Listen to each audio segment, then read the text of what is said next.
जाति से नहीं होते, वो किसी भी समुदाय से, सर्व हिंदू समाज के किसी भी समुदाय से बन सकते हैं। गुरु की कोई जाति नहीं होती।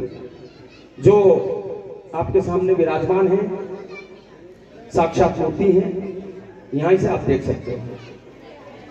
श्री गुरु जी ने बताया गौ माता के विषय में, और अभी गुरु जी ने बताया था कि भारतवर्ष में ही गौ माता काटी जा रही है, बेची जा रही है।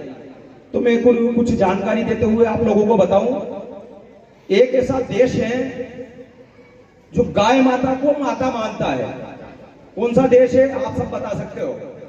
वो है भारतवर्ष, जहां हम अपना जीवन यापन कर रहे हैं, यानी कि मेरा देश, हमारा देश। भारतवर्ष में गाय को हम सब गाय माता मानते हैं। इसी धरती पे, इसी विश्व में एक ऐसा देश है जो गाय को केवल गाय मानता है, यानी कि जानवर, जबकि हम नहीं मानते। हम सोच भी नहीं सकते और कहते भी नहीं है, गाय हमारी माता है। इसी देश में हम विचरित हैं और उस गाय माता को बेचते हैं, जिसको माता मानते हैं। उसका मुख्य दोषी कौन? यहाँ का किसान।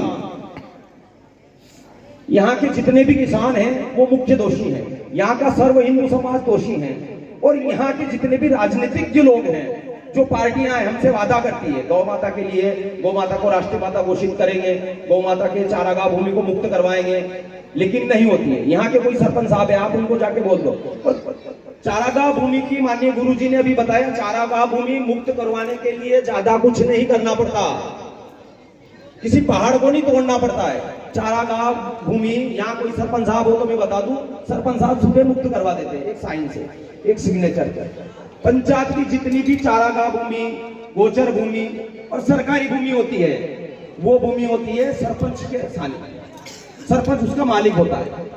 और जिन लोगों ने यहाँ चारागाह भूमि जोत रखी है, हाक रखी है, सारे भारतवर्ष में, मेरे गांव में भी है। मैं माननीय गुरु जी से निवेदन करूंगा, आप मुझे आशीर्वाद दें। जिन एक गौशाला पर हमने कहीं कब्जा कर रखा था, शाला उस पे दबंगों ने कर लिया है, तो हम बैठे हैं, और वो नहीं होती तो हम तो करने भी नहीं देते हैं। लेकिन मैं कुछ विषय पे आऊंगा। जिस देश में हम गौ माता को माता मानते हैं, वहां हम गाय माता को बेचते हैं, चारागाह भूमि को अपने कब्जे में ले लेते हैं। एक देश ऐसा है जहां गाय माता को सिर्फ गाय मानता है और जानवर मानता है, वो है अमेरिका। हम सब जानते हैं, अमेरिका जैसे देश में गाय को जिस तरीके का आप गाय के पैर तोड़ेगो, अगर किसी ने गाय के पैर तोड़ दिए तो 3 लाख रुपया जुर्माना, 3 वर्ष कैद, जिसका कोई जमानती वारंट नहीं है।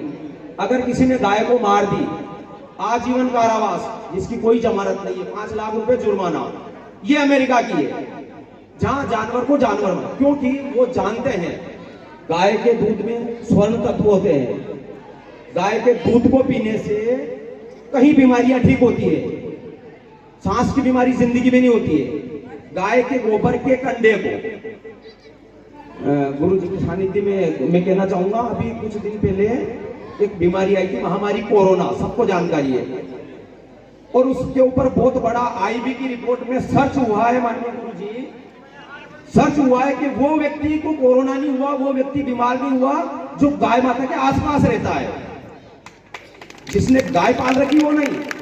आपके पास 50 गायें हैं और आप आराम से कुर्सी पे बैठते हो, आप नहीं, आप चाहे मालिक बन सकते हो, लेकिन चारावाह नहीं बन सकते, ग्वाले नहीं बन सकते, कृष्ण भगवान के प्यारे नहीं बन सकते।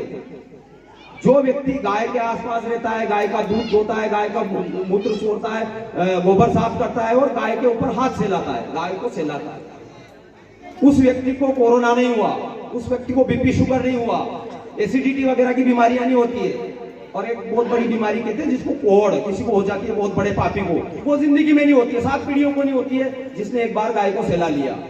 और अभी आईबी की सर्च रिपोर्ट में आया है कि उस व्यक्ति को कोरोना नहीं हुआ जो व्यक्ति गाय के आसपास रहता है। चाहे गौशाला में जो मजदूर होते हैं ना, गाय का गोबर, उनको कोरोना नहीं हुआ। गौशाला के संचालक कुर्सी पर बैठते हैं ऑफिस में और घर चले जाते हैं, उसको कोरोना हो गया, लेकिन सेवा करने वाले को कोरोना नहीं हुआ। और सांस की बीमारी में गाय का वो कंडा लीजिए आप, और जब कोरोना के टाइम पर इसको बहुत बड़ा यूज करा है, कंडा लीजिए, उसको अर्ध जला कर लीजिए, और उसको बढ़िया सा छान के अपने पीने के पानी में डाल दीजिए और आप पूरे परिवार के उसको उस पानी को पीजिए, सांस की बीमारी नहीं होगी। ये गौ माता का है। तो मैं कहना चाहता हूं आप सभी भाइयों से कि जिस देश में हम गाय को गाय माता मानते हैं, वहां गाय को बेचते हैं, मारते हैं, कूटते हैं, चारागाह भूमि पे कब्जा कर लेते हैं। जो व्यक्ति केवल और केवल गाय को जानवर मानता है, वहां गोरक्षा कानून बना हुआ है, जिसके लिए माननीय संत जी लड़ रहे हैं और कई हिंदू समाज के और कई हिंदू संगठनों के लोग लड़ रहे हैं। गोरक्षा प्रतिबंध कानून बने, चाहे कोई गाय को नहीं मारे, गाय को बेच नहीं सकता है, दुरुपयोग ना करे गाय माता का। तो वो कानून अभी तक माननीय किसी सरकार ने लागू नहीं करा है। बन क्या जाता है रात को 12 बजे, आप कह सकते हो भाइयों और बहनों, रात को 12 बजे जब मैं वो टीवी न्यूज खोली, मालूम पड़ा करेंसी बंद। मुझे अच्छा लगा, मेरे पास 10 रुपए पड़े थे, 10 रुपए बंद ही नहीं होते हैं, वो 500 1000 वाले के बंद हुए थे। तो करेंसी जो रात को 12 बजे बंद कर सकता है, वो गोरक्षा प्रतिबंध कानून बना सकता है, लेकिन भारत में नहीं है।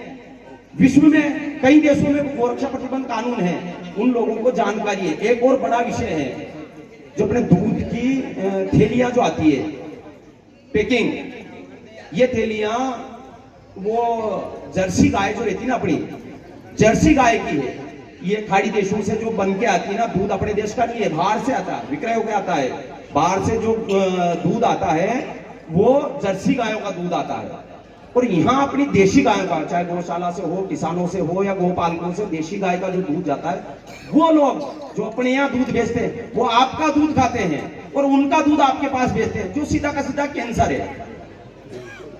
वो दूध सीधा का सीधा कैंसर है। माननीय गुरुजी हमें कह रहे थे आप ऐसा करो वैसा करो, हमें मालूम नहीं था। एक छोटा सा विषय बता दूंगा, जब माननीय गुरुजी हमें समझा रहे हैं, जम्मू कश्मीर के पंडितों को वहां से मार के भगा रहे थे, इसी समय आज गुरुजी हमें समझा रहे, उसी समय उनको भी समझाने वाले मिले थे, लेकिन उनको लग रहा था ये गुरुजी मजाक कर रहे हैं।